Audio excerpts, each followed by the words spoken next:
Oops. Okay, good morning, everybody. It's 8 a.m. I'll call the meeting to order on this rainy morning. Let's see. Welcome to any of our guests that are here or any that may have shown up.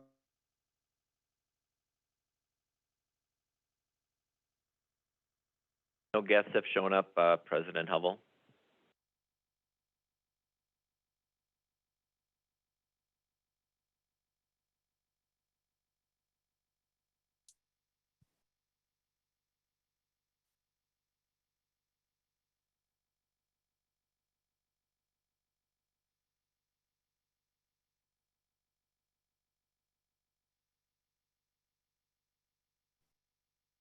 Commissioner Hubble, your screen had froze for a minute, so if you had said Oh. something, if you don't Okay. mind repeating it. So I was welcoming our guests, but my internet connection is unstable. Let me move to another room. Just a minute.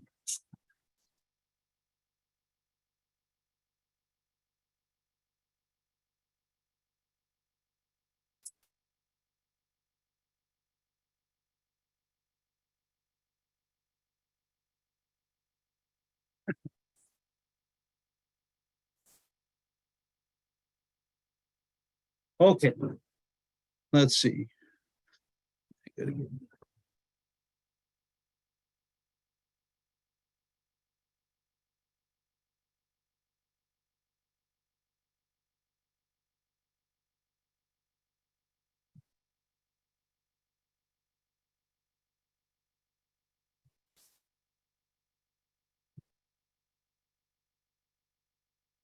Okay, so I was welcoming the guests and then I was asking Janelle to go through the virtual meeting guidance.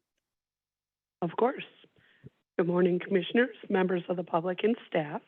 To help us have a smooth meeting, I'm going to review just a few decorum rules for all. While there's only 3 of us here in the room today, I don't think that we will have a problem on our side with sharing microphones or anything like that. And we are glad that everybody is safe and able to attend today. So while we're offering Zoom, the meeting is being recorded and it'll be available after the meeting. We're not live streaming the meeting today as well. If you are speaking today, please make sure that you introduce yourself. And of course, you can turn your technology off if you're having any challenges as far as your camera goes. As a reminder to the public, chat has been disabled, but you can still send messages to the host if need be. And that is it. Those are our decorum rules for all. And we wish you all a happy and safe day. Okay, thank you, Janelle. Michael, do you have any announcements?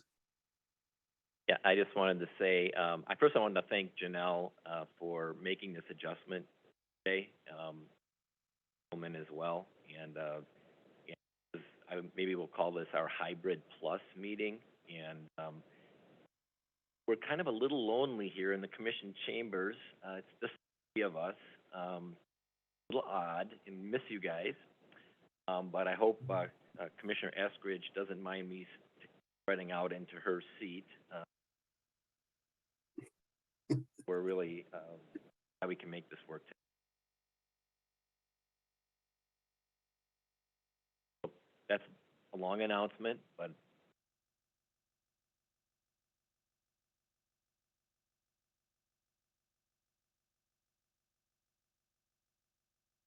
Commissioner Havel, I think you're muted. Any appearances by the public? Any appearances? Okay, I don't see any. So we'll move on to the consent calendar.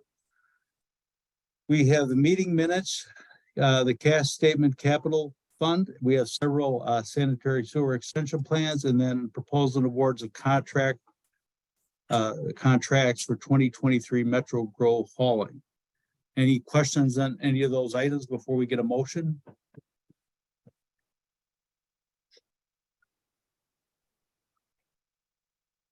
Okay, do we have a motion to approve the consent calendar?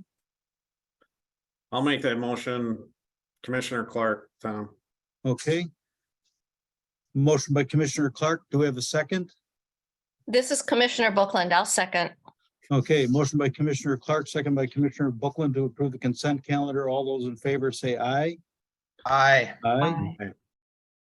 And any opposed? None, motion carries. President well, Hubble, yes. could I be an abstention from the Minutes? minutes last time for not having been there, but otherwise I'm in support of everything else on the consent calendar. Okay, so the minutes will record that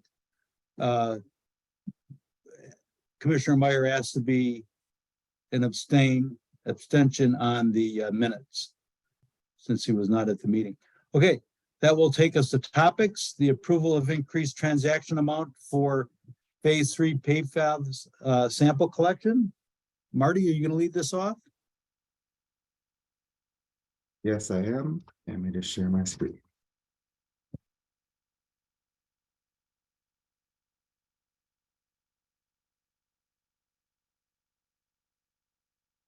Should be coming through clear for everyone, hopefully.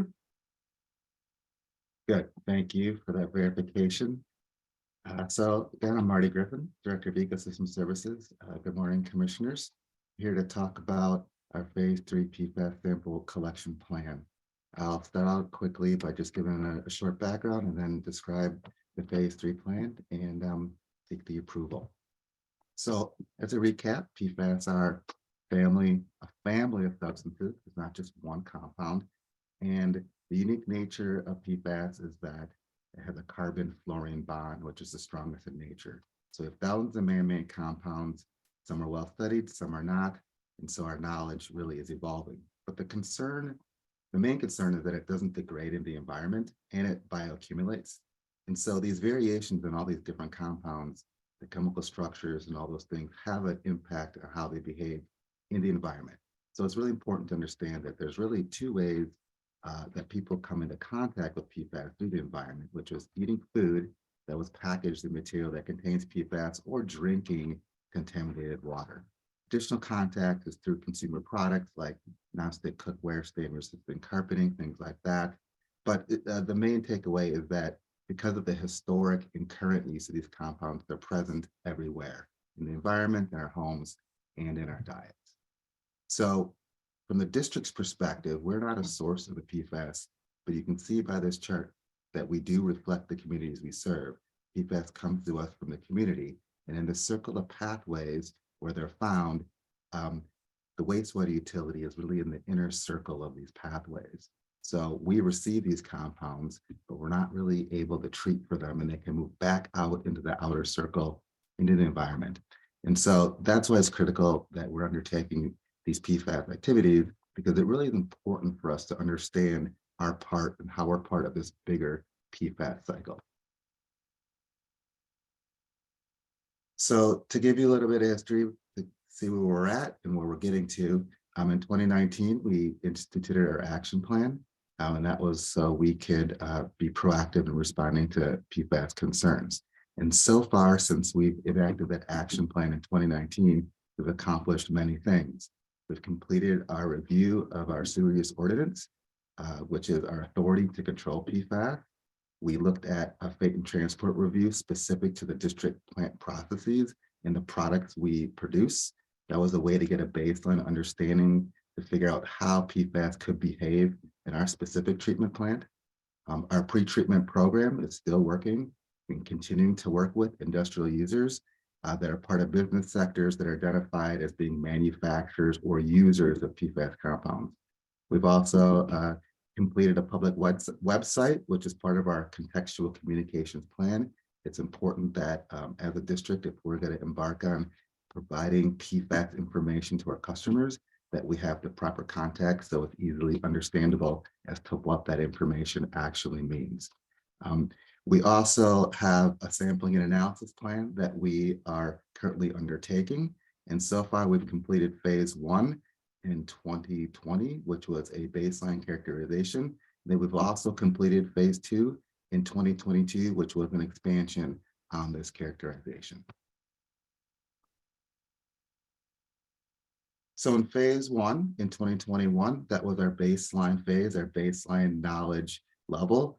Really, all we wanted to figure out at that point was what is coming to the plant in our influent what's in our polymer, and then actually what's leaving the plant in our recovered resources, like our effluent, our biosolids. This was a snapshot, single sampling date as a discovery phase. And so we actually were able to make those results available to the public since the fall of 2021. In 2022, we needed to expand upon that baseline knowledge phase. So it's a second step of continuing that baseline knowledge. And what we're able to is look at some of our snapshot data and attempt to answer some additional questions. The first question was, why did we see differences in our biosolids products? We saw some differences in the force main that brings the influent to the treatment plant. Some differences. Is that really true in the snapshot scenario? So what we wanted to do in 2022 is expand from a snapshot, which is one sampling date frozen in time, to a temporal or a sampling design over the full calendar year. That would give us a better understanding of the information we're finding. And so we also wanted to add additional sampling within our biosolids treatment processes to get at some of those biosolids questions. Those results will be available in the spring of 2023.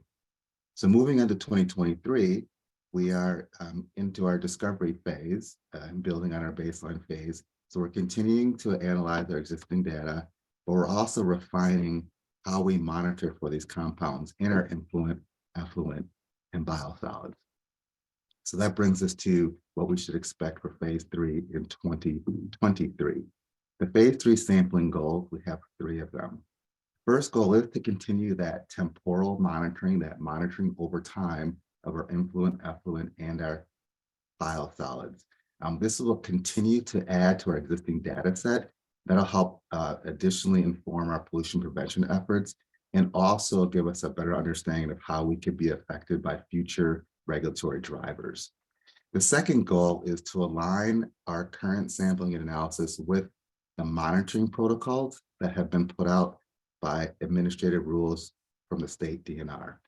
Administrative rules from state DNR identify water quality standards for discharges of PFOA and PFOS into state surface waters, and they outline a specific monitoring protocol. Additionally, EPA has issued a memo to all national pollution discharge permit holders, and that outlines EPA's expectations for wastewater utilities around monitoring for PFAS. So the second goal is to align our sampling with these monitoring guidelines and protocols that are in rule and guidance from our state and federal regulators. This will also help us with our future permit compliance, but it also will help us with our upcoming permit reissuance process.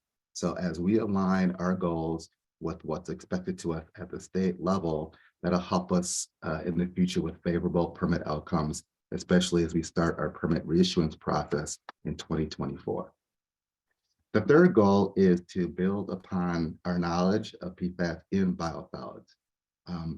This will additionally help our pollution prevention efforts, but also grow our data set about PFAS in biosolids and allow us to use that data along with other published resources, other regulatory information to actually assess the feasibility of coming up with a predictive model that may help us understand how our influence or what we receive impacts our biosolids. So that'll just be one more step to help us with our biosolids understanding. You can see here on this next slide, I'm outlining the costs for phase 3. You can see that phase 3 is less than phase 2 because we were able to look at some of the preliminary information in phase 2 and make some refinements and efficiencies. I do want to point out that the costs you do see on the screen do not include the actual laboratory sample analysis. So for phase 3, we're still determining those costs, and we're actually actively in the middle of a bid process for that. So depending on the outcome of that, you may or may not see on consent or as a topic for the actual laboratory cost. So that brings me to the conclusion of the phase 3 presentation. We're requesting that you approve the resolution that increases the transaction amount for phase 3 services in 2023 for $60,000. And you can see that I've totaled up the the total of all the phases because it is a single contract that was written with these phases in it. And so you have a not to exceed for the total of all 3 phases. The one thing I do want to mention here is that this is the last phase of the contract that was approved by the commission. So we will be coming back to the commission later this year for approval of any additional plans to support monitoring for PFAS beyond 2023 in our influent, effluent, and biosolids. So with that, I will conclude. Thank you very much. Okay, thank you, Marty. The first, does anybody have any questions for Marty?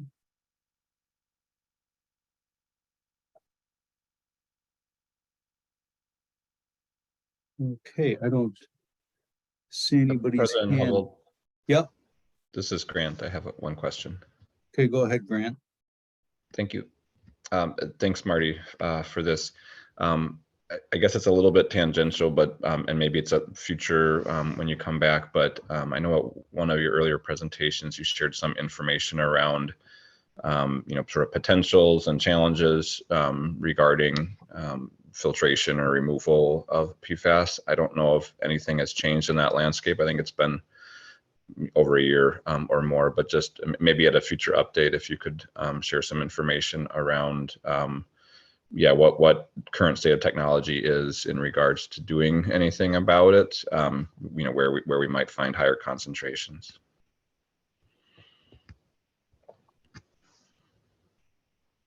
Thanks for that suggestion. We certainly can come back at a future date with some information about removal technologies for PFAS.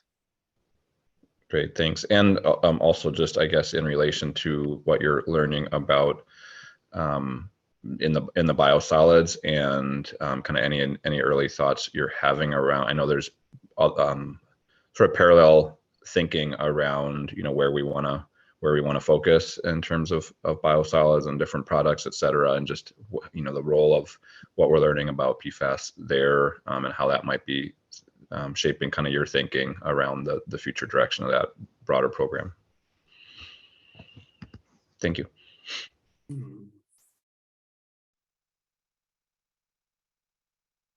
Okay, Beth and then Ezra. Thank you, Marty. I echo Grant's also request. I think that that would be really helpful to have that information. But also I just have a question, and that is, these costs, they just cover, do they cover if I understand it right, they don't cover the laboratory costs, they only cover the sample collection costs? Is that correct? That's correct. Those costs cover the sample collection costs as well as the analysis of the data interpretation and also the QA/QC checks on the lab data and validation and verification and things like that. So it's sort of a package deal. Okay, and the lab that we're using, is that the same one that we started out with, and are we happy with that? I mean, have there been any changes in that area?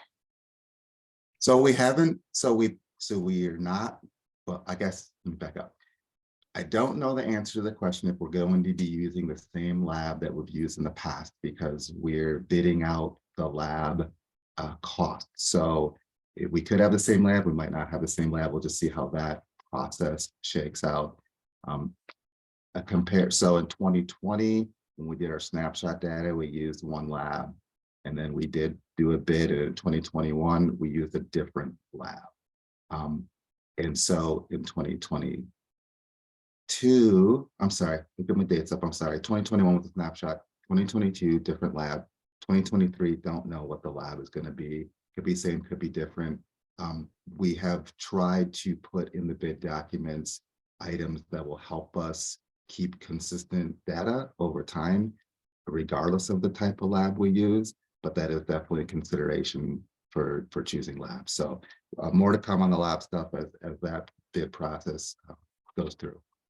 So it sounds to me like there are, I know when we started out, there were not very many labs doing this kind of analysis. So we've actually found more labs that are able to detect the different types of PFAS at low enough levels so that we feel confident that we can find a lab that will work for us, right?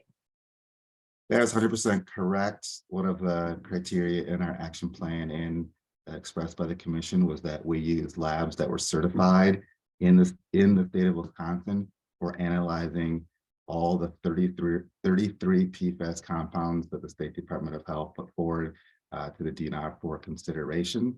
And so, yes, we're using certified labs, which means that they're able to look at these compounds in different media, specifically like wastewater, biosolids, and things like that. And we're still only looking at certified labs. That list has been expanding over time. And a certified lab doesn't mean it has to be in Wisconsin. It just means it has to pass the certification procedures from the state of Wisconsin to do the testing.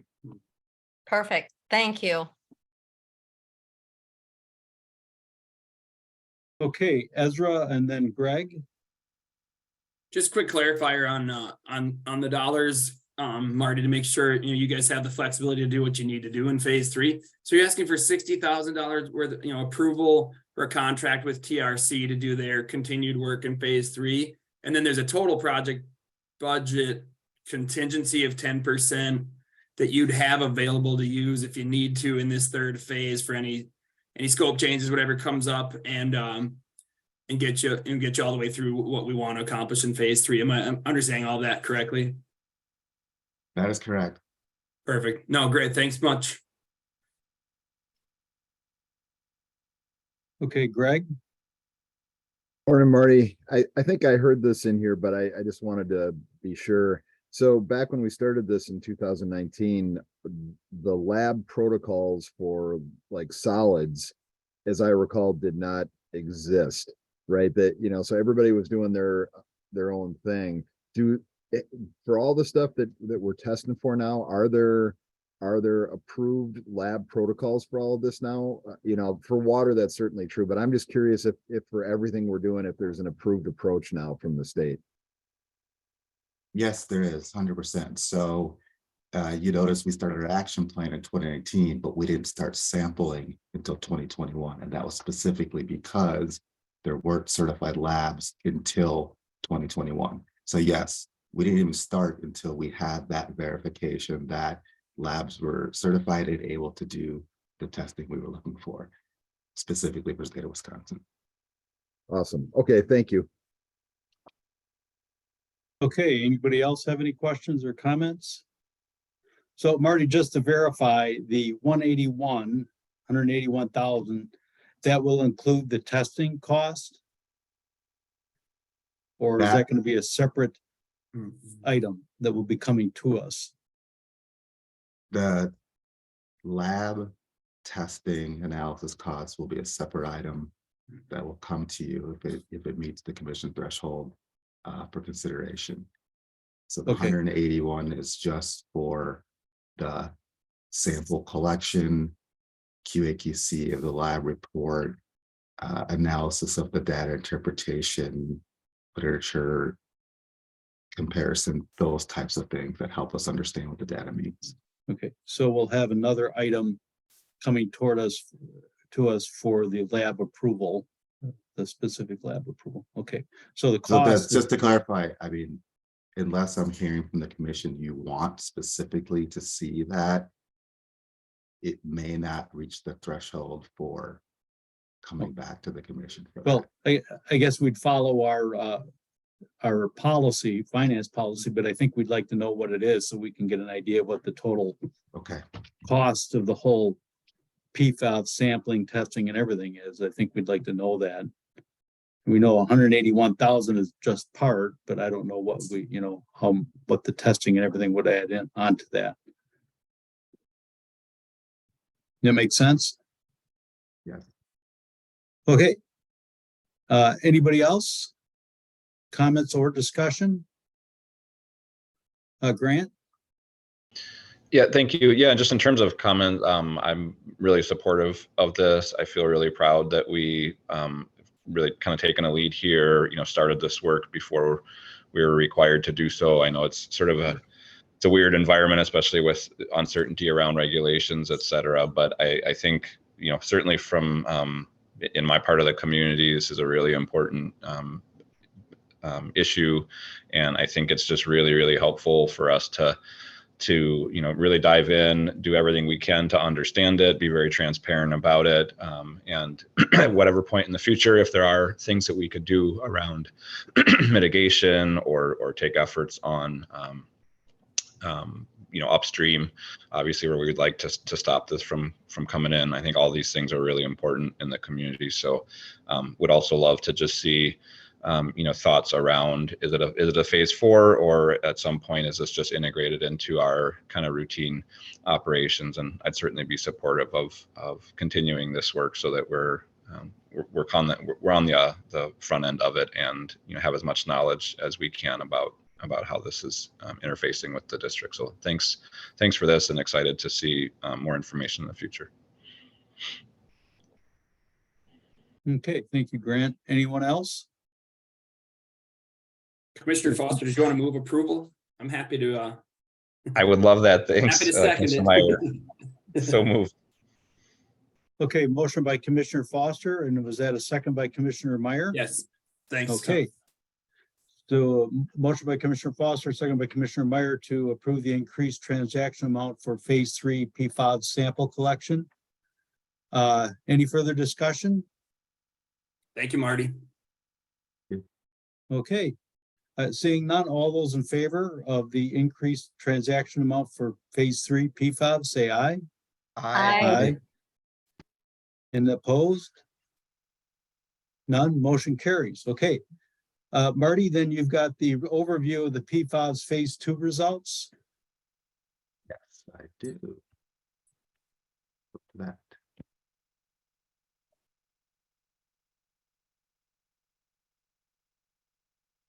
All right, thank you, commissioners. Thank you for approving our phase 3 work. I'm going to give you a quick overview of what we've learned from phase 2. If you recall, phase 2 was sampling analysis in year 2022. So when we started phase 1, like I mentioned earlier, that was in 2021 with our labs available for testing, and that was just simply to understand the types and amounts of PFAS in our influent, effluent, and biosolids.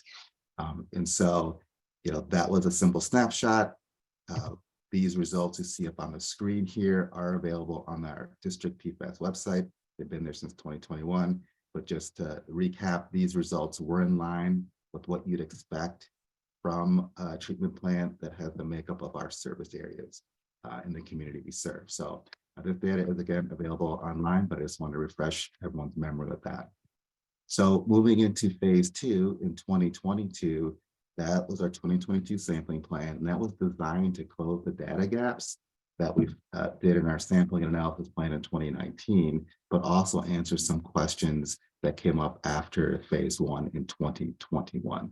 So in 2022, we focused on expanding that biosolid sampling to look at characterization of the biosolids at different points in the solids handling process, as well as the product endpoint. So in 2021, with a snapshot, we just snapshotted the product, biosolids product at the end of production. For 2022, to sort of better understand why we saw differences in those products, we expanded that sampling to look at different points in the solids handling process. We also expanded our influent and effluent wastewater sampling beyond that snapshot by measuring concentrations over time. That would help us understand the differences in the individual force main data and how that may impact the actual effluent. The other thing we took steps for in our 2022 plan was evaluating how acceptance of PFAS containing wastewater could impact the district effluent. So that resulted in a memo and a tool for us to use to evaluate PFAS containing wastewater in terms of waste acceptance. And this really helps ensure that we have permit compliance for our pre-treatment program and our waste acceptance program, but it also helps ensure future permit compliance with effluent water quality standards that are now on the books for PFOA and PFOS. So these steps in 2022 that we took do follow our action plan about expanding pollution prevention, as well as focusing on industrial users. Our multi-step action plan is there to understand about PFAS in our influent, effluent, and biosolids.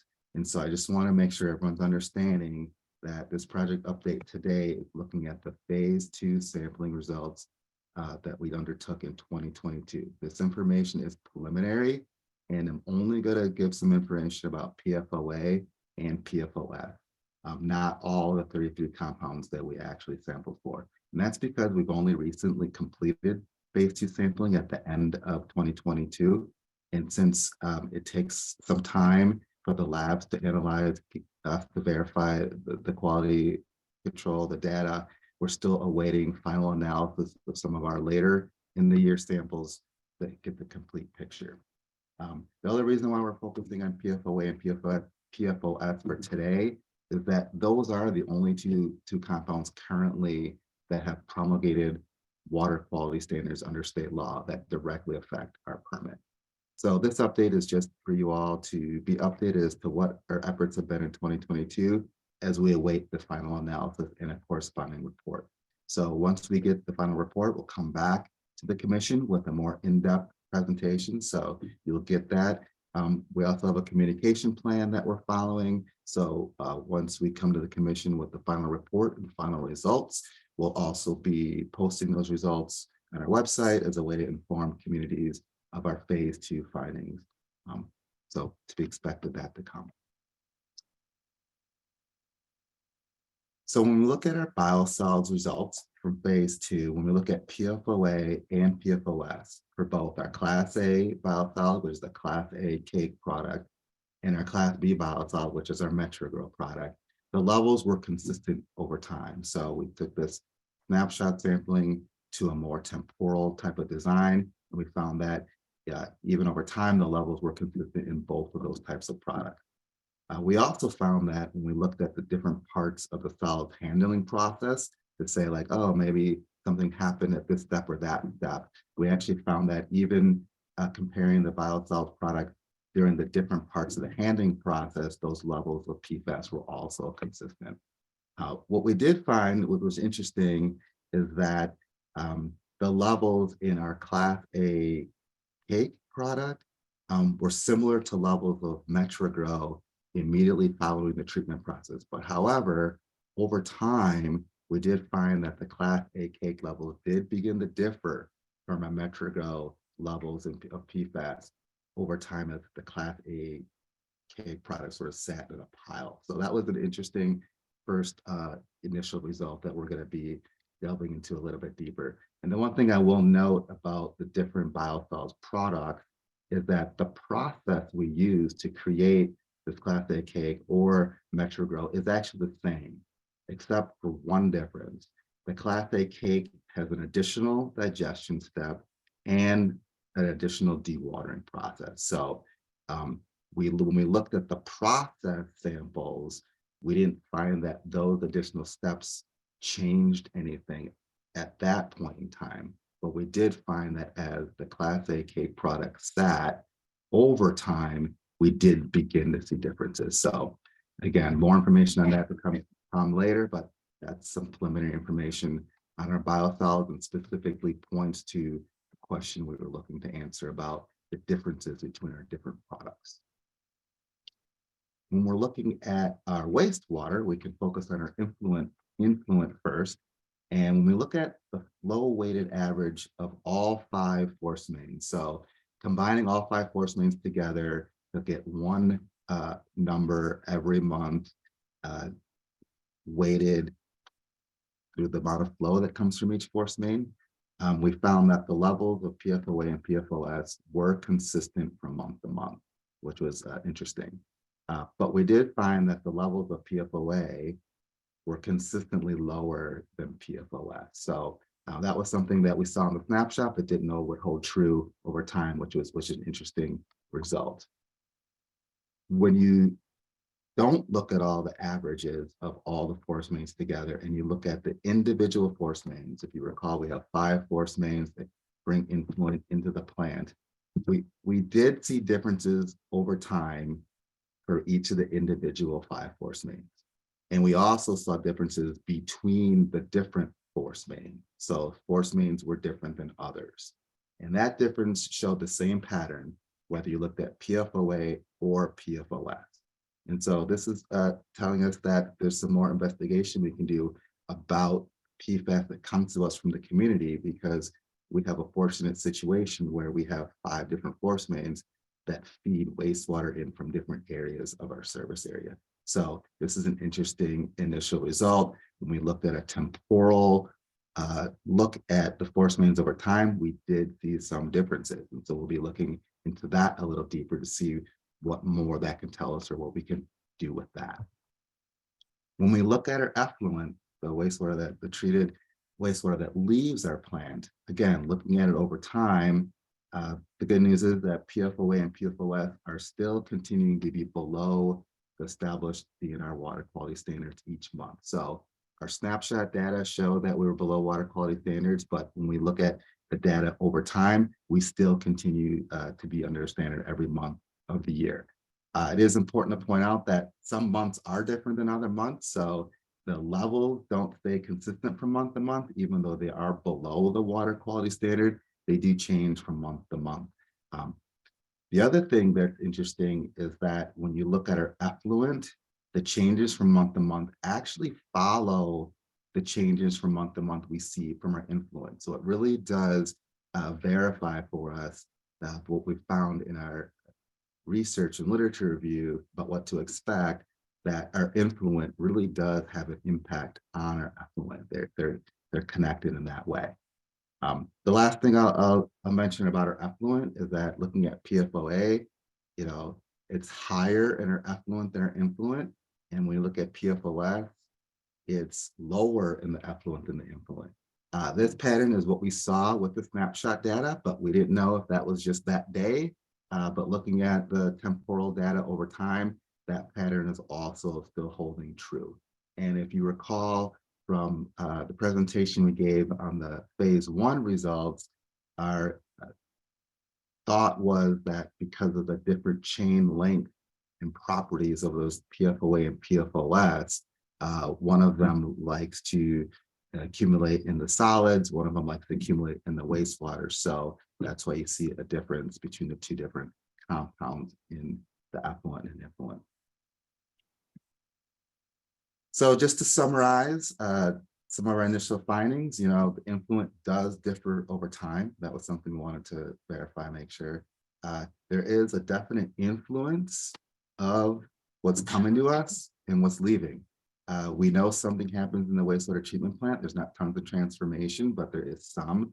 But we know that it's a pass-through. We know we're not treating for it. So this is just good verification that we have this relationship between what comes to us and what leaves us. And that actually is important to know and important to verify, because that's directly related to pollution prevention activities.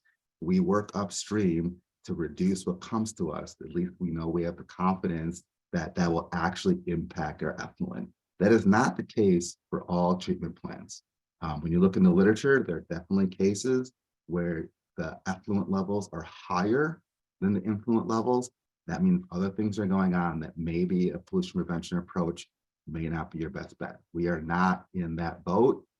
We have some good news. Our influent does influence our effluent. That was good insight and a good result for us. The last thing I'll mention about the results is the biosolids products. There's definitely differences in the biosolids products. We didn't know why before with the snapshot. Now we're starting to understand that there's something happening when that class A pile sits over time. You don't maybe know exactly what's happening, but that is insight into when we want to look at different products in the future about biosolids, how does PFAS behave? This is some really good insight. And then again, we developed that tool related to waste evaluation. This tool was really important for us to accomplish in 2022, because what that does is it allows us to have an intervention tool, an option related to waste acceptance, which is directly related to the action plan of pollution prevention, right? Stop it coming to us if we can to help limit what leaves the plant. So that's my summary, high-level summary. Again, we'll be coming back with a more detailed report, more detailed summary later, but I wanted to let everyone know the status of what we knew so far, and I could entertain any questions. Not sure how many I can answer specifically, but we can move into that phase. Thanks, everyone. Okay, thank you, Marty. Grant's got his hand up, and then Beth. Great, thank you. Yeah, cool to see the kind of some of the initial information. If you have any thoughts now, if not, maybe in the future, anything that we, well, I guess in terms of the temporal sort of testing, are we, how is that coinciding with like infill and infiltration and differences in flow based on sort of rain events? Are we like intentionally doing anything around then to try to sort of see any differences, or just, I guess, any initial information around that question? Do we, what happens to levels when we're having more stormwater sort of infiltration, or is there a way that we will get at that maybe with future sampling plans? Great question. I do not have an answer to that question. I did make a note that that's of interest. What I can say about infiltration is that when we do our sampling over time, the great thing is that we also know the weather data at the time those samples were collected. So we will be able to look and see like, oh, we saw some differences, and was it rainy that day or something, or is it coming from this area that we know has more I&I than another? We can make some generalizations once we start digging into the data for the analysis. So we have weather data, we have PFAS data. I don't know how much 100% they're correlated with I&I, because that gap of how much I&I is coming from where your data point actually is being taken gets a little complicated, but we will be able to draw some conclusion. Say, oh, it was really wet this month or really dry, and maybe that had an influence on the results we're seeing. But until we kind of delve into the deeper analysis, it's kind of hard to make those connections at the moment. Thanks. Yeah, I think that will be a good area to look at going forward. I know obviously in the Madison area, some of the most significant concentrations are in groundwater. We still don't know a lot about how that all moves, but we know a lot is discharging to Starkweather Creek from the airport area, and I think it would, even if it doesn't change sort of actions on MMSD's side, I think for the customer communities, I think we can really help provide whatever information we can provide is really going to be helpful there. So I think really focus, or not focusing on it, but paying attention to whatever info we can gather that we can even just share back to customer communities would be helpful. So appreciate it.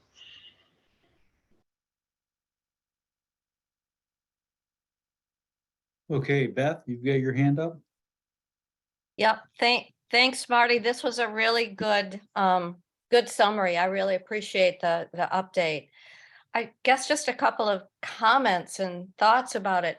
I find that the Class A cake level is really intriguing. The fact that they have decreased over time. So I'm hoping that we can get more information about that, like the shorter chain versus the longer chain compounds, and what might be changing over time, because I think that something like this might be a publication worthy kind of effort in the future. I think that kind of learning is going to be helpful for the broader community. So what are your thoughts on that? How are you pursuing that difference, I guess? Great question. Thank you. Yes, I'm also very intrigued by that data. And what we're doing in 2023 is that we're continuing to sample off of the same pile we sampled in 2022, as well as sampling off of a new created pile in 2023. So we'll be able to compare our 2022 quote unquote new pile data with the 2023 new pile data, but also now track our 2022 Class A data through another year of the same material to see if what continues to happen over time, or if there's some sort of like, if it stops, who knows? So that is what we're trying to do, to just continue to sort of track this over time, and sort of in a monitoring sense of what's happening to get a better understanding. Good. And to see whether it's repeatable in another sampling, that'll be important. So Good. I'm glad to hear that. And then just one other thing. I find it really interesting that the individual force mains were different as well. So that may help us find out and identify what some potential sources might be, so that we have potential to work with those sources going down the road. So what are your thoughts on that? Well, I'm keeping my fingers crossed that what you said is actually something we can do. I think that when you have industrial sources, that's much easier than when you have commercial or domestic. So I think at this point, it's hard to say if those differences in individual force mains is actually going to help us be successful in tracing back up into the collection system, so to speak. But at least it gives us a starting point and information to sort of pursue, to investigate, to see if it's worthwhile. So I think I agree with you completely. But I do want to put the caveat, because the makeup of our service area is not heavily industrialized, more commercial and domestic, that, you know, sometimes teasing that apart can be difficult. Yeah, good. Thank you. Okay, thanks, Marty. I have a comment or a question. Is it consistent between the different force mains that the same force mains are always higher? Oh, Tom, now you're making me really dig into the data. I have to really dig into my memory and see. I believe for the most part, yes. Okay, So I'm the just wondering if lines it's, of the different force mains, and I will show a graph later when I come back, you'll see Yeah. that they're stacked, and that consistently, like the, you know, force main 1 is going to be always higher than force main 4 or something like that. Don't Right. quote me on the numbers No, I of force understand. mains or the levels, but yeah, that pattern, I agree, is there. Okay, I'm just wondering, you know, we probably have an idea from the studies that the RPC has done for us, but what our various population levels are in our force main areas. And so it may be related to population. You know, obviously, when you show your graphic, how much comes from households and businesses may be a simple matter of relationship to population and density, actually. So it'd be interesting to see. Okay. Thank you. That's a great suggestion. And then one other, when you do your sampling of the cakes, do you take various depths into the pile and combine them into one sample, or are you just kind of sampling, taking one dig out? Good question on protocol. So we're not doing composite sampling. We're not digging out of like different parts of the pile and making like a sample. Okay. There's a lot of variability in that. What we're doing is we're trying to dig and be consistent and not just take the top of the pile. We're sort of trying to dig a hole and sort of like in that hole be sort of mixed up. So sort of like you get some in the middle, some of the top, some of the bottom. But that's an important question. And so in 2023, we're also going to do some more what we call pile manipulation, like making rows and turning the pile more often, so we can sort of understand, like, you know, as the pile sits and dries and changes, we can be more consistent with the samples we're taking to get more representative samples. So we definitely have thought about that, and I'm going to do some things in 2023 to help with that. Okay, well, good, thank you. Anybody else have any questions or comments? Ezra? Just one quick thought. This may be as much for Greg as for Marty, but the Commissioner Foster's questions about wet weather flow and when stormwater works its way into the mix, you know, what changes. It's a fascinating one and probably a good one to study. Greg, do you know if the city's doing anything to look at stormwater and analyze for PFAS, or are any of our owner communities doing that? And Marty, I guess the part of that that's for you is just, is that a place to do a little bit of, you know, connecting with our owner communities and finding out if we can coordinate any PFAS work that we're all doing in the region, and learn more and share each other's, you know, learning, you know, findings, and just build what we know about PFAS as it works its way through the whole system. So Ezra, from a stormwater perspective, at least for the city of Madison, I have not heard anything at a at any of the conferences or anything I've gone to where stormwater is really being actively tested for this. Madison is testing stormwater, or more correctly, groundwater in the area around the airport as it relates to construction projects, right? Because it's having an impact. That area is low, and it's obviously a known area of contamination. And as we do a construction project there, we would normally do dewatering, right, to put in the utilities as they get replaced. And that's causing us some issues as we and actually deferring projects because we don't have a good solution for that at this time. But interestingly, Dane County, as part of what they are working on for their, at least a potential remediation plan, is planning on lining a whole bunch of storm sewers up in the airport area to stop infiltration of groundwater into the stormwater system. And I don't, that doesn't really change the nature, right? It's still in the groundwater, but it would stop the quick migration of groundwater to stormwater and to the creek, right? So it's an interesting approach that Dane County is at least pursuing. They have not, at least the last I heard, which was probably a month and a half ago, they have not really begun that lining program yet, but that is their plan. Thanks, Greg.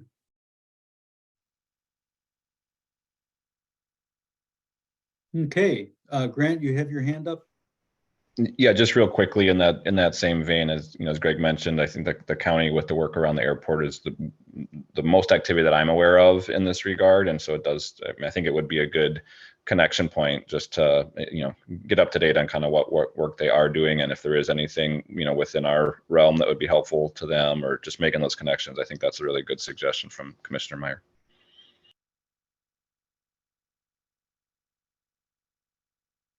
Thank you. Okay, is there anyone else who has any comments or questions or observations regarding this item? Great work, Marty. Okay, good, Marty. Thank you. We'll look forward to hearing more about this. Thanks, That will Commissioners. take us to 4C, which is the study session and the commission policy book amendments. Michael, you can lead off. I will, and let me know if my audio isn't well. It broke up a little bit earlier, and I want to make sure you can hear me okay. And this is a study session. I'm looking for general guidance. And you can go to the next slide, Janelle.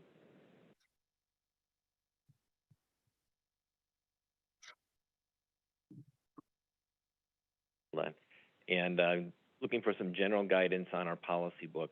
Our policy book has been around since 2017, and it was a new policy book when we had a new 9-member commission.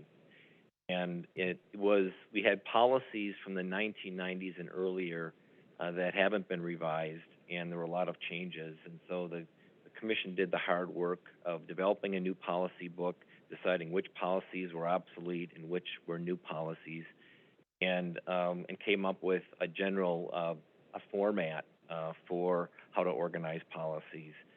And really the goal today is to look at the changes that are in your attachment 1, the red line version, which reflect decisions the commission has already made regarding owner expectations in the CED review process, and a few suggested changes based on what we've heard or feedback we've received from the commission in the past, and having some discussion around those.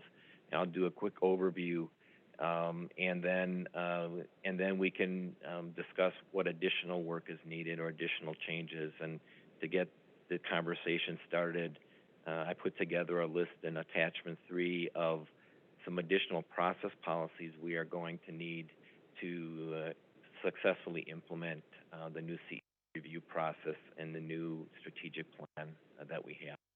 I'm sure there'll be others that the commission will identify in this study session. Move to the next slide, Janelle. I wanted to say we did have another study session a while ago, and in 2021 about how to work together as a team, and how to make sure we get all voices out on the commission.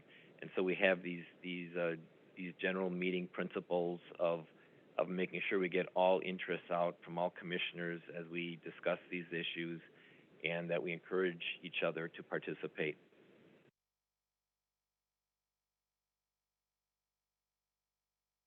Just a reminder of the purpose that the commission developed last year in strategic planning is, what we're shooting for is protecting public health, welfare, and the environment by providing efficient and strategic wastewater management on behalf of our owner communities.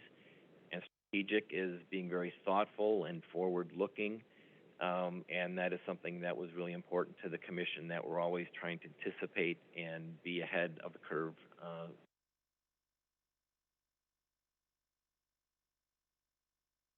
The owner expectations are things that you looked at, and these are things that will replace the outcomes in the policy book. They're similar, but they're different. And the lens that we looked at our strategic plan was, what do our owner communities expect from us to deliver for the rate dollars that we receive from them, including, protecting public health and the environment, cost-effective and efficient, being resilient and sustainable, make sure we comply with our regulations, and be collaborative, fair, responsive.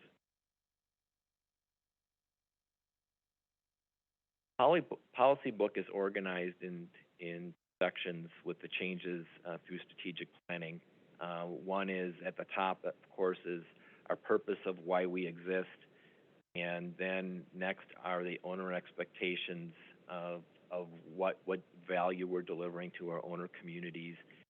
Then policies are then organized into three areas or buckets. One are delegation policies around how you will delegate the policies to establish as a commission. The expectations for what you have in terms of when you delegate, what quality do you expect, and then process policies around how do you want to govern.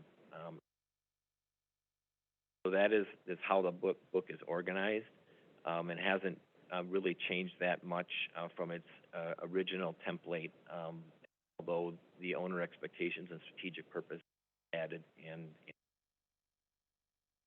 next. So the significant changes that are in the draft version in attachment 1 in your packet are adding the district purpose, and then replacing the outcome language, which is owner expectation language. So outcomes are out of the policy book, and owner expectations are in. Also included is a brand new CED review process in attachment 4. So the old process is completely out. The new process that you just approved a few weeks ago is in. We did revise some treatment of staff language to be more consistent with a handbook, and we converted the executive limitations language with executive expectations language, which always was problematic from the moment we developed the policy book of using shall not cause or allow language was awkward and confusing. Just do this. So we took a shot at trying to make those changes. And then we also added those commission engagement guidelines that developed a while back into commission policy, commission process 2E. Some of the benefits, one of the goals the commission had in 2022 was to right-size the policy book. I think as I was working with the commission subcommittee and the CED performance, we felt that the policy book had some awkward parts to it, and we wanted to make, we didn't want, I can't remember, it's probably Commissioner Foster said, we don't want to work for the policy book, we want the policy book to work for us. And so that's why we're here and to do that. And so we're moving with the changes already in attachment 1, we're moving to what I would consider a more traditional governance model because it is, one, it's easier to understand by getting rid of those executive limitations to more expectations, which is easier to understand. And there's more defined accountabilities with the commission monitoring closer things such as focus items, which are much more granular and specific than in the past policy manual. It's also more efficient and user-friendly with the reporting requiring a report card dashboard and our reports that focus more on long-term monitoring. Those and having templates for that will make the commission's monitoring work more efficient and effective than it has in the past. It's also a better fit for the public sector. The model we used, even though we adopted it from the Madison water utility, it is generated from a private sector model.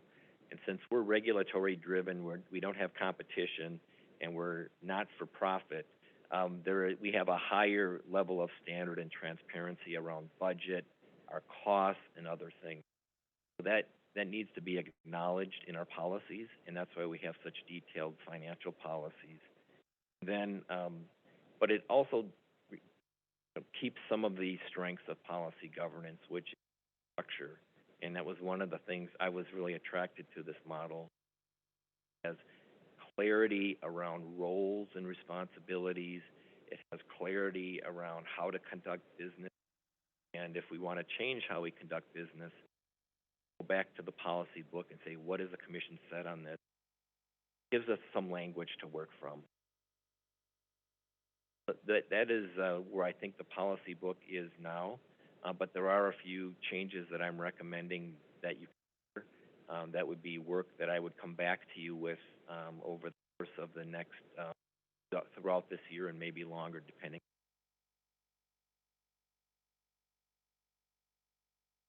I think we have to really take a hard look at our agendas, which really haven't changed for many years, and saying, is our agenda serving the commission correctly? Now that you've been working with our agenda, is the structure of the agenda working? I think we need to have some conversations about that and how we want to fit in monitoring in that commission agenda planning and process. We also have the quorum guidelines, which Attorney Kent presented to the commission. We should memorialize those requirements that come from the state and law in our policy book for ongoing reference. We do need a monitoring report schedule in terms of what types of monitoring reports does the commission desire and format, and when do you want to receive them. And I've already put together a matrix working with the executive team on, and that's something we need as a next step. And then, of course, how do we align our strategic plan work? When do we do strategic planning? How does it link with the budget? And then how does it link with priorities or focus items? Have a process. Sure we're clear about how you want that to occur. There was mention by the commission of having a self-evaluation process, your own self-evaluation process. That is something that will be a future study session as well of how you would like to conduct it.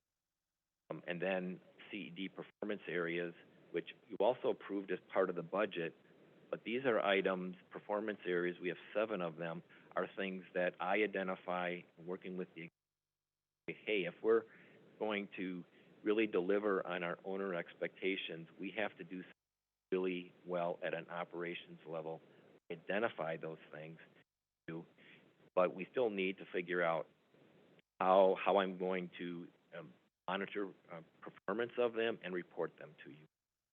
And we should have a process as well, and like with any policy book or anything, we should be reviewing our policies on a regular basis and as part of our system, and we'll bring some suggestions. So this in front of you is what I would consider a work plan for the commission for the year, and we'd work through all of these things. And so what I'd like to do is, before we tackle all these public policy book revisions, is just have some discussion around changes made to date, and if there are comments regarding the proposed changes in attachment 1 that you can give to staff on we move to what are some new things. I'll turn it over to you, President Hovell, and the commission for some discussion. Okay, thank you, Michael. So we have our two sections, really. The first section is the attachment 1, which is the red line version of changes that have been made to date. And that's what we're going to begin discussion on. And then the second part is the work plan for future policy revisions. So let's tackle that division or section 1, the attachment 1, which is the red line version. Sarah, you have your hand up? Yeah, thank you. Michael, to respond to your question about general guidance, I think this is absolutely the right direction. It aligns with everything that has come up in our regular evaluation processes of CED, where we recognize that there needed to be, frankly, more operationalizing and monitoring of our policies in a way that we can have greater accountability. So in general, I just wanted to say I really like this direction, and I think the changes as you proposed them so far make a lot of sense to me. But I do really like the idea of diving into some of the additional areas, like what would a CED or what would a commission evaluation process look like? And how do we build out agendas that better, again, operationalize these policies so that they are meaningful? And I think the act of doing that, as you said, will be a really good iterative learning process, and we will likely need to come back and make adjustments. And that seems exactly right to me and like key work for us to be prioritizing. So just a comment.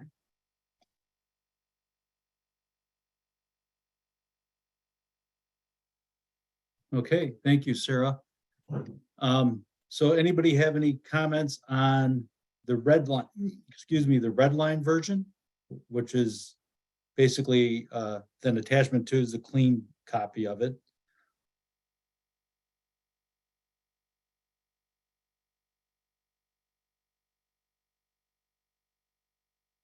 Okay, I don't really see much of anybody. So I think what we'll do is for the red line version, we'll have Michael prepare that so that we adopt that at the next meeting. I think that's was kind of the plan of action, that we have the discussion today to see if there's any changes anybody wants made. And if not, we'll have him look to propose a resolution to make those and adopt those. And then the second part is what he's just now showing on the screen is the proposal for future review of the additional policy revisions to the book or policy amendments. And there's about 7 or so areas. And does anybody have any insight they want to add on that? Anything that you think we don't need or that you think we should have that's missing, so that staff can start working, include those with the grouping that's already shown, or if you think the grouping should be changed, or there's things that we don't need in there that are in there that we don't need, or things we should add.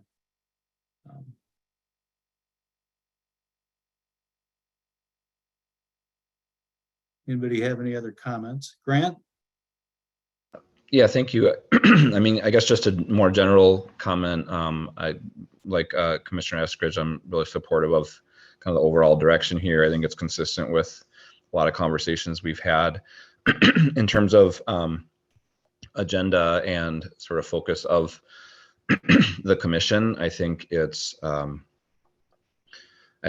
good to think about what, sort of role of commission and make sure that that is representative of kind of how much time we're spending on things, at our meetings and on the agenda. So I think to the degree that we are all in agreement around the commission's role for, sort of policy setting, policy review, some of the work that we all agree we want to be engaged in. I think getting updates on those sort of, on the strategic plan, on focus items. I think we should try as a commission to, also have the bulk of our time at our meetings and on the agendas focused on that as well. I think because we are a public body, the oversight role I think is important, and I think we can accomplish that by having information available and published, on our agenda. But as we already do today, really relying on kind of a consent calendar, so that we're not really spending time on any of that, but it is also made publicly available, sort of vis-a-vis the meeting. So I think there's a good opportunity to kind of do that without having it become a focus of the commission or having the commission spend a lot of time on it.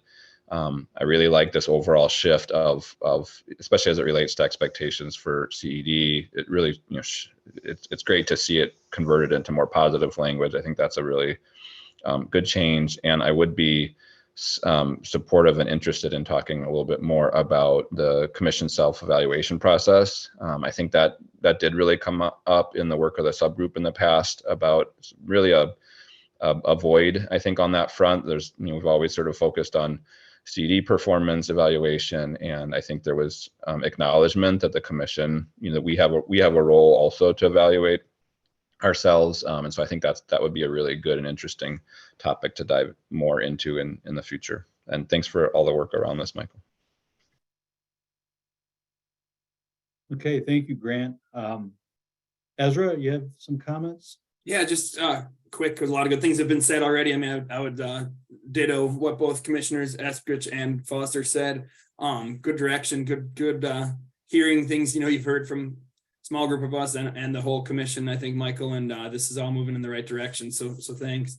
And just a small thing that I noted, I mean, I don't know how much there will be, or maybe you've already taken care of it, but that idea of aligning the pretty significant changes in the employee handbook and making sure any places where that needs to, also show up here, that definitely seems like a good thing to do. And so if there's any more on that front, please take that fine tooth comb look at it through that lens. But no, I think that the overall outline of what we might tackle this year sounds on target, and Grant had some good points about what we might lift up and prioritize, but I think we're on the right track. So no, it feels good. Thanks, Michael. Okay, thank you, Ezra. So anybody else have any comments? Beth or Brad, Greg, Sarah, Ken? This is Commissioner Buckland. I just want to say I also think we're on the right track. I think I'm glad to see the progress, and let's keep up the good work. Okay.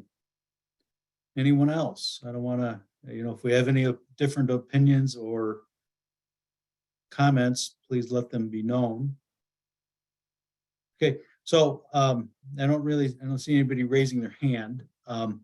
So this is a several month work project, and I'm sure that things may come up as we work on it, and that we can add or change.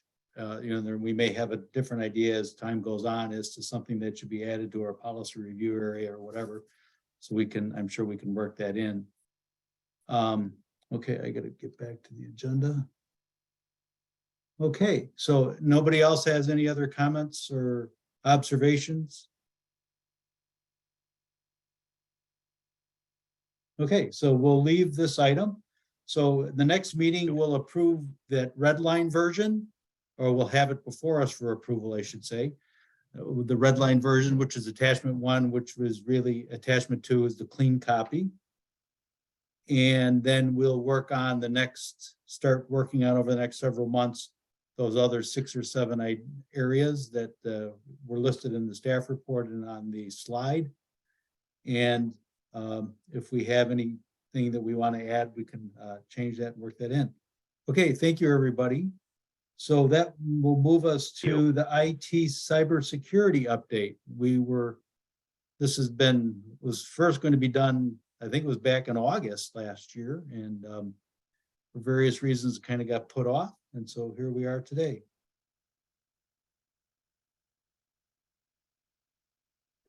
Good morning. I'm Lori Dunn, the District Technology Manager.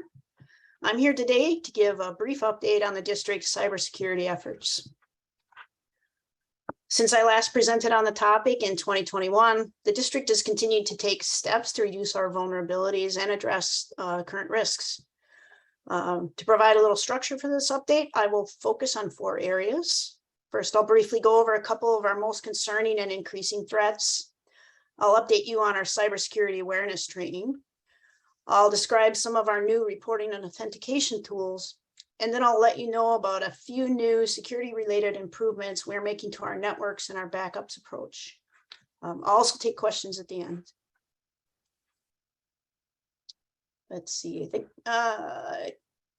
you go to the previous slide, please.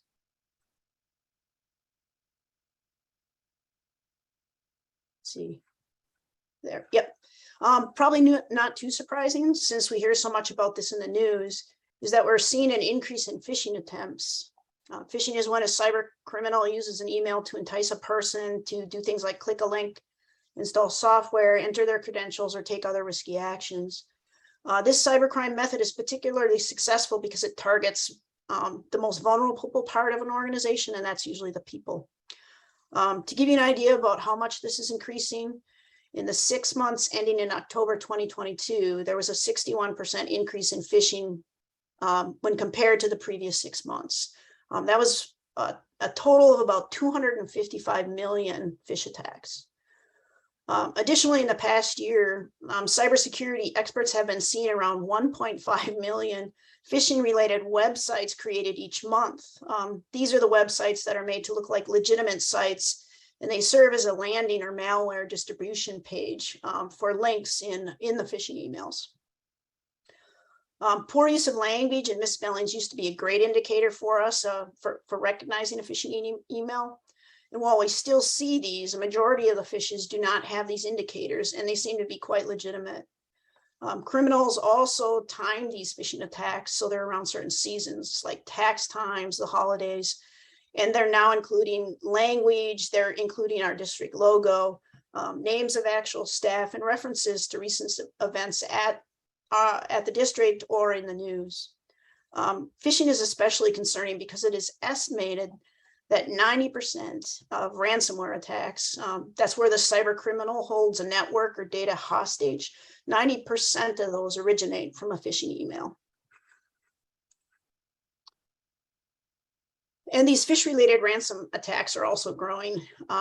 Detailed and accurate statistics in the ransomware area are a bit hard to find.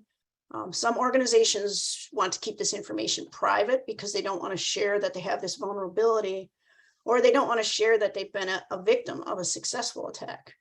But based on some general guesses by experts, it's probably safe to say that there were 500 million ransomware attacks in 2022. And some cybersecurity experts estimate that it could be as high as 25% of all organizations have already experienced a successful ransomware attack. Of known successful attacks, the average ransomware payment is $220,000, though these can go into the millions. And the average downtime after attack is 3 weeks, but this can extend into months, or in some cases, recovery hasn't been possible. One way the district addresses the risks related to cybersecurity threats, let's see, next slide, is through awareness training. The district started our cybersecurity awareness training, or CAT program, which many of you saw in 2021. The foundation of this program is awareness training materials and tools from KnowBe4. KnowBe4 is a company that specializes in cybersecurity training. Our program consists of monthly training campaigns and newsletters focused not only on the current threats of high concern like phishing, but also other areas like data security, social media risks, mobile device recommendations, and new emerging threats. And then another part of our CAP program are regular phish tests. IT staff use tools to create and send out fake phish emails, and we test and summarize staff responses to those. These are sent to all users, and sometimes we even target them to more vulnerable groups like finance or HR. Based on the results, IT staff may follow up with additional information or some additional training. We also use KnowBe4 to do annual assessments to gauge staff knowledge and to see which cybersecurity topics might need some additional focus. Our most recent assessment was this past January. The Security Awareness Proficiency Assessment, or SAPA, measures how well we are doing when compared to an imaginary entity that would get everything or 100% correct on the assessment. The district continues to do very well.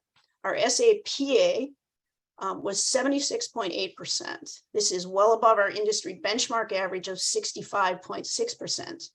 And that's for entities participating in an awareness program. When we started our program and did our first assessment, we were at 63%. So there's been a lot of improvement.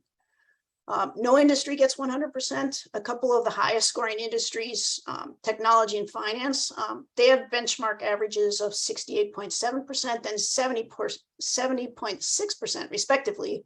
So the district is even doing better than both of those high scoring industries. This year was the first year that we scored above the industry benchmark in all of the SAPA's cybersecurity knowledge areas. This is where our scores are broke down into the different areas for all the questions on the assessment. In the past couple of assessments, we've had a couple areas that were lower than benchmark and needed some training focus. This also helps to confirm that the district is doing very well. The human firewall element, the one at the far right of the chart, this is especially reassuring. At 88%, we score well above the industry benchmark of 55%. This reflects the high level of care that staff take to protect the district through their good cybersecurity practices. Another tool we are using is multi-factor authentication, or MFA. MFA is where a system requires a user to present a combination of 2 or more credentials to verify their identity when they log in. And you probably use this for your online bank accounts or medical records. MFA and the security awareness training, like our CAT program, are often cited by experts as the top 2 effective cybersecurity tools for an organization. The strength of MFA is reflected in the fact that 99% of hacked accounts, whether through a phish or another method, 99% of those were not protected with MFA. In 2022, we implemented MFA on all district staff accounts. Surprisingly, only about 15% of businesses have fully implemented MFA at this time. We've also added a couple tools to empower district staff so they can help strengthen our cybersecurity. First, we added the Phish Alert button, or PAB. This button looks like the little image that you see on the slide, and we've embedded this into our Outlook email menus. When a user suspects an email of being an attempted phish, they can simply click on that button, and the email is removed from the mailbox and it's automatically forwarded to IT. In 2022, district staff reported 988 suspected phish emails. After we had the PAB online for a few weeks, we combined it with another tool called the Phishing Emergency Room, or Fisher. This evaluates the emails that have been PAB'd to IT. It analyzes those emails. It looks for trends in the email addresses or contents. And if it finds a trend, it automatically sets up a blocking filter for similar emails, and it prevents those from being delivered to staff mailboxes in the first place.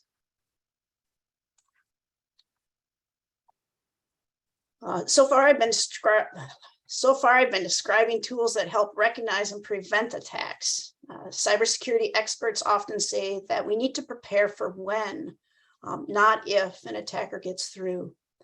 Recognizing this, we've been making updates to our network to improve our resiliency and our ability to discover and recover from a cyber attack. I'll briefly go over 3 ways we're doing this. It's with backups, behavior monitoring, and network redundancy. We've significantly increased our backup capacity, and we are using a larger variety of locations for storing those backups.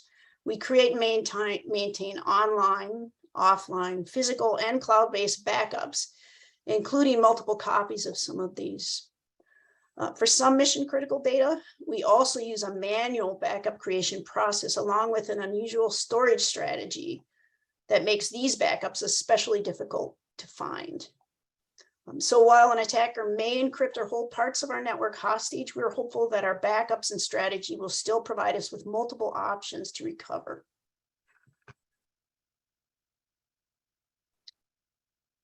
Another tool we are using and we are continuing to expand is network behavior anomaly detection, or NBAD. This type of monitoring watches the network for unusual behavior that could be a sign of a cybersecurity intruder. A few examples of the behavior are unusual changes in data volumes, sudden installations of unauthorized applications, unusual communications, and large volume copying. These NBAD tools, they have the ability to not only detect active threats, but they also have additional functions that allow them to hopefully stop the intruder before much damage has been done.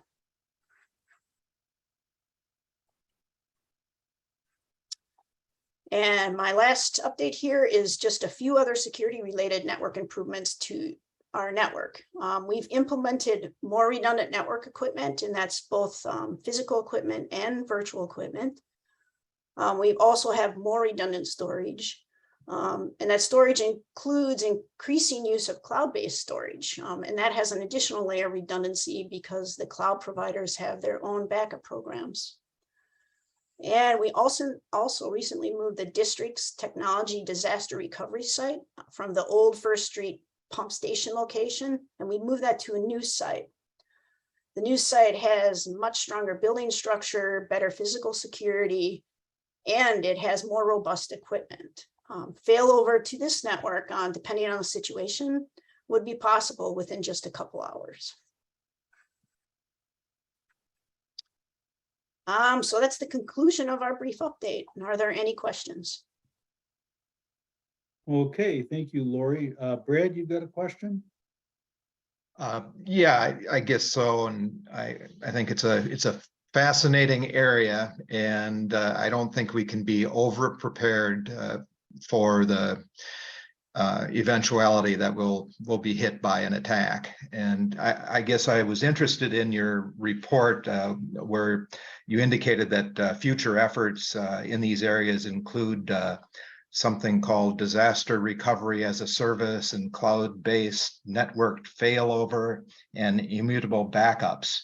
And I was interested in finding out a little bit more about those future efforts, and also about whether there's the ability to test our ability to recover from an attack. So if you could address those, that would be great. Thanks. Sure. The cloud-based storage, or the cloud-based failover, that's going to be a project that we're going to implement this year. And that's where we're going to be setting up. So if everything was physically damaged, we could fail over to our network in the cloud. That would still require, people to have a laptop or a device to connect to it, but that will be coming soon. I think you'll probably hear more about it when the car comes through for approval. Do you want to know more about that, or is? Yeah, and disaster recovery as a service. What is that? Is that a way of doing business, or? Oh, yeah, so that's actually, it will be related to failover to the cloud. The disaster recovery as a service is part of that package where the consultant vendor has actually set it up so they can help us move over to that cloud-based network, because it's kind of complicated to move from physical stuff to the cloud. So it's a service that would assist us with that process. It's expertise that we don't really have the time to have staff develop. Okay, and is there a way to test our ability to recover from an attack? Is there, I mean, is there a way to simulate these things so that we can be confident that we will be able to recover rather than, you know, hoping that we're going to be able to recover? I mean, is Sure, there? that's a good question. We do test our backups and we do test our ability to recover files and data. Our test recovery of the entire network, we've certainly tested parts. It's difficult to test the whole failover because we'd have to have staff connect to that failover instance. I do wonder if when we get on disaster recovery as a service, if those experts could probably help us test that recovery process. Yeah, I was thinking that there are probably firms that would help us, you know, assess how vulnerable we really are by looking at our systems and testing our vulnerabilities. And you know, this is not my area of expertise, and it's just something that I'm extremely concerned about, because it, you know, when you said the average downtime from ransomware attacks is 3 weeks, well, that wouldn't be good for our organization. Yeah, we did. We're actually just finishing up with an assessment of the process control network, the plant network, and it included some analysis of how we would recover. On that network, it's a lot more protected because it has very little exposure to the internet. Thank you.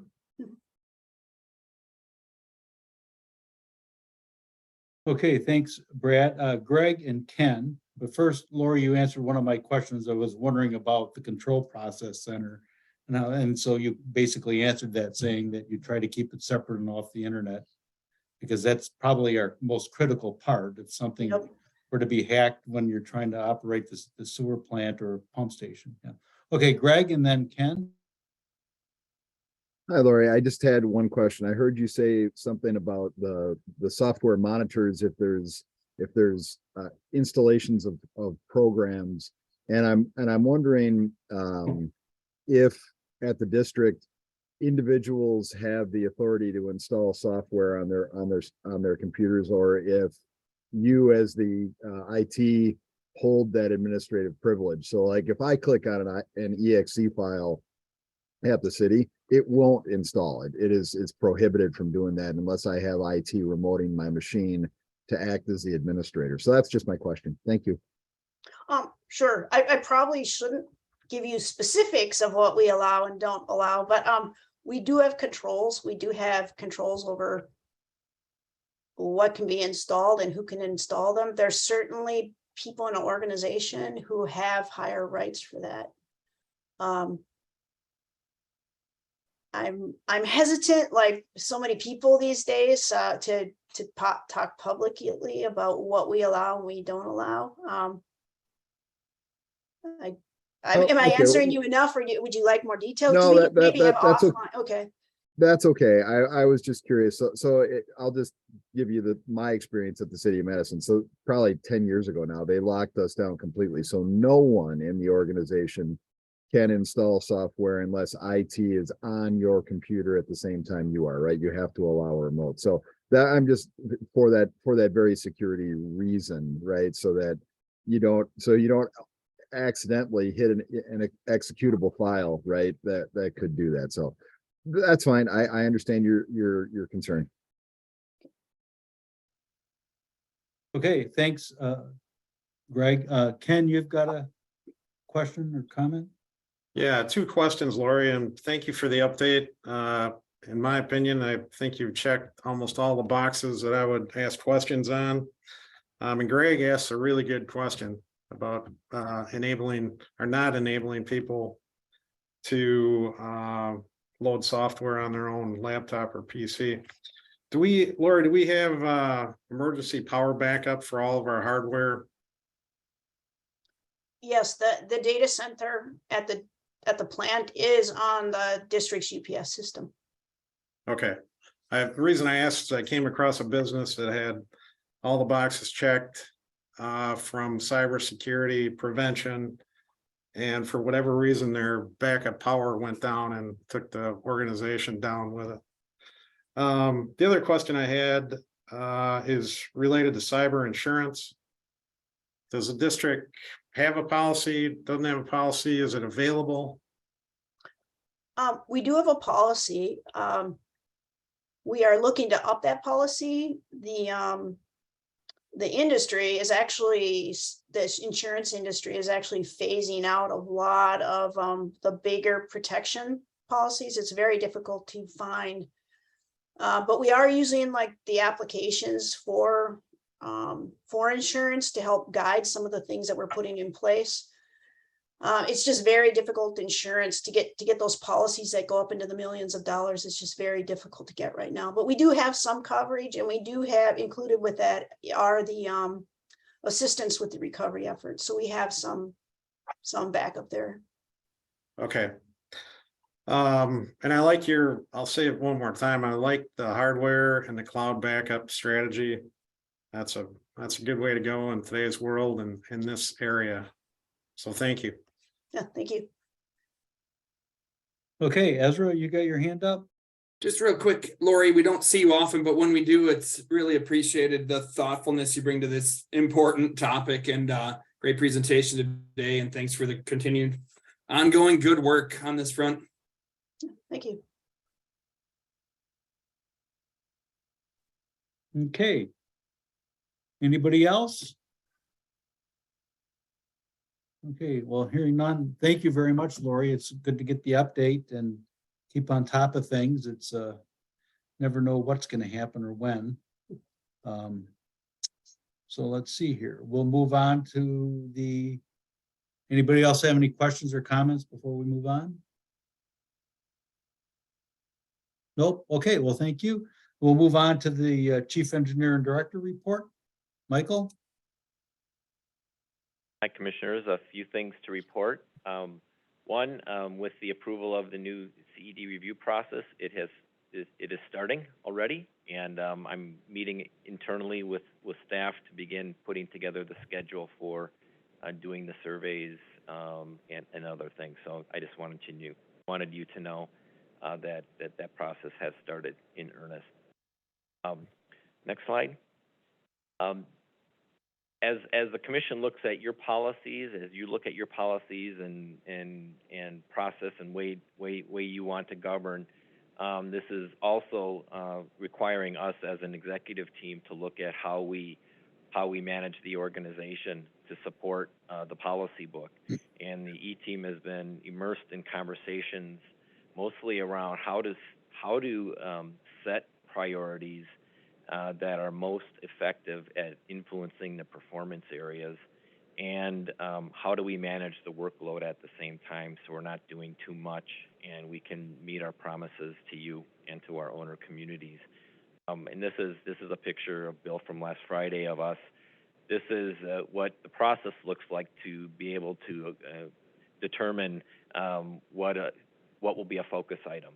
And we're working through that process now. We had a full day offsite meeting yesterday as an executive team to work on this. So there'll be more to come that I'll be sharing with you and how this supports your policy development work here. Next. One of the things we're really pleased about is in the budget for 2023, the commission supported 2 maintenance planner positions. And we did some reorganization around reliability centered maintenance, and as a way to manage our assets instead of having our assets manage us. And this team has been formed, and the person on the lower left in the green, that's Matt Schumann. He's the manager for this new area, and there were two other promotions from this group. And their goal is really to stop uncontrolled costs, to gain stability and repeatability in our work, predict failures, and predict capital needs. So it helps us with budgeting and rate setting and all of those things. And really the goal is to do the right things. And I'm really pleased that we've launched this team this year, and they're really getting to work on it. And you'll see that all the bins behind them are when a work order is created, all the parts that are necessary for each work order are in each of these bins. Go to the next slide. And so this is what it looks like at, right at starting time in the morning. These are the maintenance mechanics who have printed off their work orders for the day, and now they're going to the bins to get their materials and to do the work. And this is part of the efficiency of the new reliability team, of making sure that the parts are there and the work is scheduled. These mechanics actually today are in one building working on valve replacements throughout the entire one of our facilities here that is just an example of planning the work and coordinating the work. So we're doing more preventative work. Last slide. So that's all I have for my CED update today, and I'll pause there, President Hubble, to see if there are any questions from you or the commission. Okay, thank you, Michael. Anyone have any questions for Michael? Okay, I don't see any hands up, so that will take us to regulatory and legal review. And Paul, you're going to talk more about PFAS? Well, yes, just a little bit. As I noted in the summary last week, the Senate had an informational hearing on PFAS, and Vanessa from our office testified as one of the invited speakers on issues associated with municipal treatment and that type of thing. So there clearly continues to be attention. There's a couple of legislative proposals that we might see, and we'll continue to monitor that. I guess the one kind of footnote I would add is that subsequent to that, Vanessa and I had a chance to talk with Jim Zelmer, who was the division administrator overseeing water and basically all of the major environmental programs. And he just expressed his interest to continue to work with the wastewater community, both in terms of good science and good information to the public, so that, some of the more that some of the concerns can be addressed based on good science and not unfounded concerns. And I would just note parenthetically that from what I know, the district is way ahead of pretty much everybody else in the state in this work. And the report Marty presented, is a level of detail that few, if any, other communities have done, particularly in the biosolids area, which is going to be a important area going forward as well. So the other thing which didn't make the written item, which is a little bit more tangible perhaps, is that there is a legislative proposal out of Senator Cole's office to modify the Clean Water Fund to enable utilities to apply for clean water funds for sewer laterals that are privately owned to deal with infiltration and inflow. This is something that we've been talking to the legislature about for a while. It now seems to be getting some legs and some support across the state. So we will continue to monitor that. And I think that may provide some additional funding options for the district as well as others in dealing with I&I programs. Other than that, everything else is pretty straightforward, and I will stop there and just see if anybody has any questions. Okay, thank you, Paul. Anyone have any questions for Paul? Anyone have any questions for Paul? Okay, don't see any, Paul. Thank you. Yep, you bet. And that takes us to future meeting schedule. I didn't have a chance to look at that, Michael. So are we going to be having an in-person meeting anytime coming up soon that you're aware? Of course, we'll work on that schedule. I don't recall right offhand when our next in-person meeting is. We might have a one out there, a potential one. Okay. We review them as we get closer. Yep. Okay. Okay. So anybody have any future agenda topics?